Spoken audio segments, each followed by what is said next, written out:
Hey there, friends. Ever wondered who the most dangerous assassin in the Bible was? Well, buckle up, because today we're diving into an epic tale of bravery, cunning, and divine intervention. Spoiler alert, it involves a left-handed man on a mission. Hey, wonderful folks. Welcome back to the Word of Life, where we dive deep into the timeless tales of the Bible. Today we're about to unravel a story that might not be as familiar as David and Goliath, but holds just as much intrigue and significance. Imagine stepping back in time, where the Israelites, our ancestors in faith, find themselves in a challenging predicament. Oppressed under the rule of King Eglon, they are desperately crying out for deliverance. And who steps into the spotlight? None other than Edward, a member of the elite troubleshooters known as the Judges. As we unfold this narrative, we'll discover the highs and lows, the triumphs and trials that Edward and his people faced. This is more than a tale of political intrigue and power dynamics. It's a profound journey of faith, repentance, and the undying hope that God's intervention can change the course of history. So, grab your metaphorical popcorn, settle in, and let's uncover the untold story of Edward, the most unexpected assassin in the Bible. Now, let's delve even deeper into the captivating narrative that unfolds within the pages of the Bible. Picture, if you will, the Israelites caught in a relentless cycle of disobedience, a recurring theme in their history. As the pages turn, we find them ensnared under the oppressive rule of King Eglon, a consequence of straying far from the path that God had set before them. King Eglon, a significant figure in this biblical saga, emerges as a powerful and imposing ruler. His dominance over the Israelites symbolizes the consequence of their disobedience and departure from God's guidance. Eglon, the king of Moab, represents the embodiment of foreign oppression that befalls the Israelites when they deviate from their divine covenant. In Judges 3, verses 12 to 14, we learn that the Israelites, enticed by the allure of pagan practices and intermarriage with foreign nations, provoked the anger of the Lord. As a result, God allowed King Eglon to rise to power, becoming a tool of divine discipline to chastise his wayward people. King Eglon's rule becomes a stark reminder of the consequences of disobedience and the tangible impact of straying from the path of righteousness. His character serves as a pivotal element in the narrative, embodying the physical manifestation of the Israelites' spiritual decline. The name Eglon itself is derived from the Hebrew word egel, which means calf. Symbolically, his reign reflects a period of spiritual waywardness, reminiscent of the Israelites' worship of the golden calf during their exodus from Egypt. The cyclical nature of disobedience and oppression reaches its zenith under King Eglon's rule, setting the stage for the divine intervention orchestrated by God through the unconventional judge, Edward. The biblical account, detailed in Judges 3 verses 12 to 14, paints a vivid picture of the Israelites' spiritual decline. They, regrettably, turned away from God, succumbing to the allure of idol worship and even intermarrying with pagan nations. This deviation from their divine covenant led to a cascade of consequences, a tale of spiritual decline with repercussions echoing through generations. In Deuteronomy 7 verse 3, God's wisdom explicitly warns against intermarriage with pagan nations, recognizing the potential for spiritual compromise. The Israelites, however, disregard this divine guidance, entangling themselves further in a web of disobedience. The consequences of their actions become a poignant illustration of the timeless truth expressed in Galatians 6 verse 7. Do not be deceived. God cannot be mocked. A man reaps what he sows. Our protagonist, Edward, emerges as a beacon of hope in this dark period. His role as a judge, a troubleshooter for God's people, becomes crucial in the unfolding drama. The scriptures, particularly Judges 3 verses 15 to 30, unveil a compelling narrative of divine intervention where the Israelites, in the depths of their distress, cry out to the Lord. Edward, identified as a left-handed man from the tribe of Benjamin, stands out as a unique figure. In a time when left-handedness might have been viewed as unconventional or even a disadvantage, Edward becomes a symbol of God's ability to use the unexpected for his divine purposes. Judges 3 verse 15 explicitly mentions that God raised up Edward as a deliverer for the Israelites, emphasizing the extraordinary nature of his calling. As a judge, Edward embodies the role of a troubleshooter, someone appointed by God to address the specific issues plaguing his people. The Hebrew word for judge used in the Bible is shofet, which not only denotes legal and judicial functions, but also implies leadership and deliverance. Edward, therefore, becomes more than just a military leader. He is a spiritual and moral guide, leading the Israelites back to the path of righteousness. The mention of Edward crafting a double-edged sword and strapping it to his right thigh showcases his resourcefulness and strategic thinking.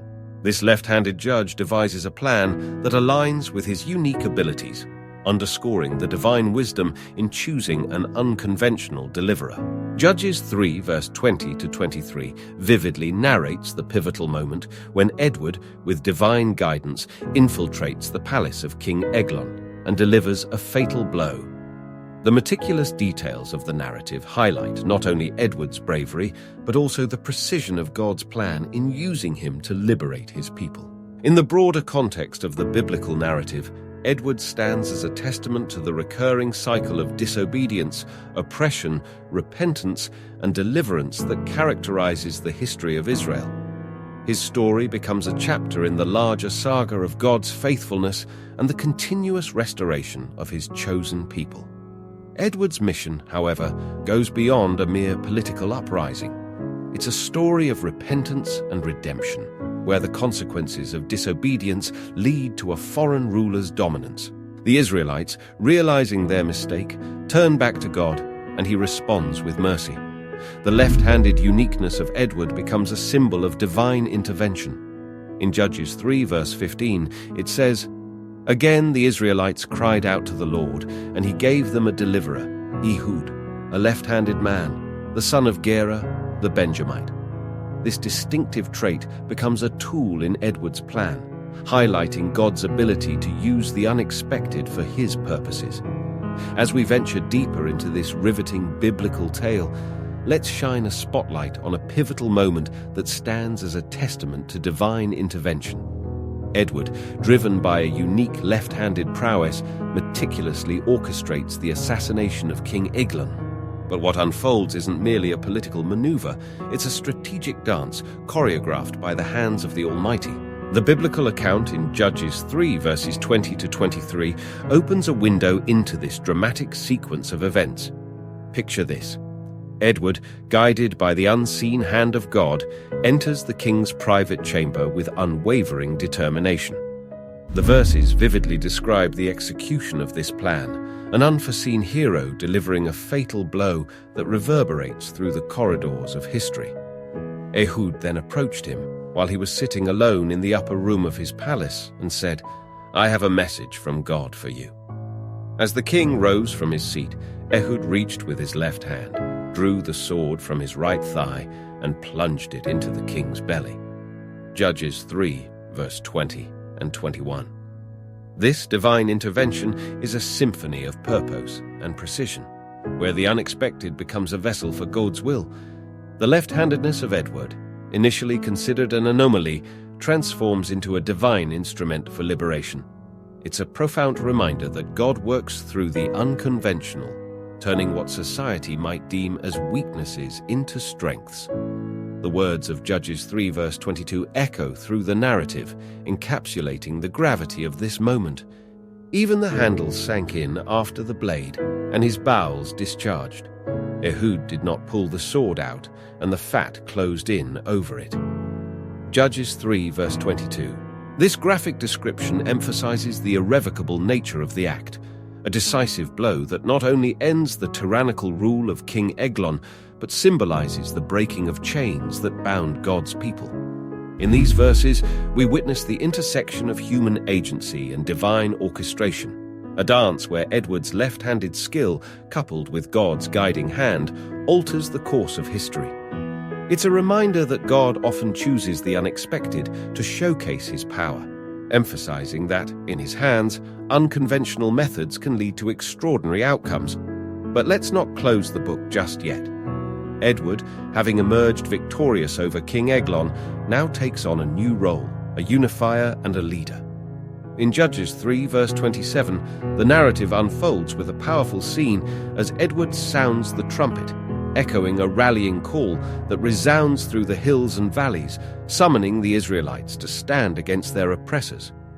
This moment is reminiscent of the biblical principle found in Joel 2 verse 1. Blow the trumpet in Zion, sound the alarm on my holy hill.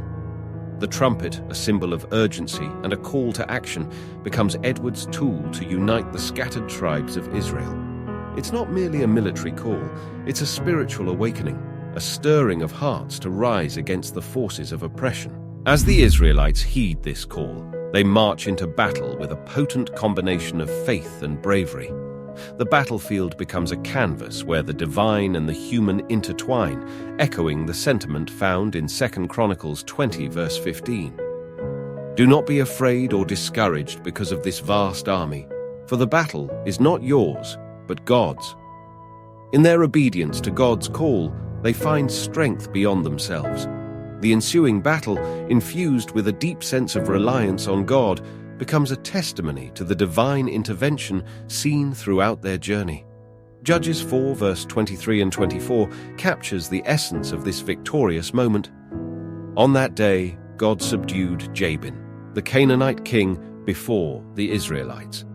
And the hand of the Israelites pressed harder and harder against Jabin, the Canaanite king, until they destroyed him.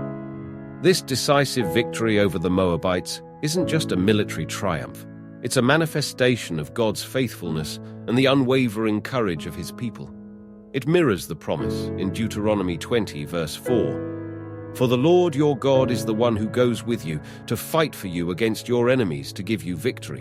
So, as we turn the pages of this captivating narrative, we witness not just a military victory, but a spiritual awakening. A reminder that when God's people respond to his call with faith and courage, the impact resonates far beyond the battlefield, bringing about lasting peace and freedom. This tale is more than an ancient assassination. It's a testament to the enduring themes of faith, repentance, and the transformative power of God's intervention in the face of oppression. Edward, an unexpected hero, becomes a symbol of hope and redemption for a nation in need. Before you go, I've got another riveting video waiting for you. Click right here to uncover more incredible stories from the Bible. Trust us, you don't want to miss it. Until next time, keep seeking.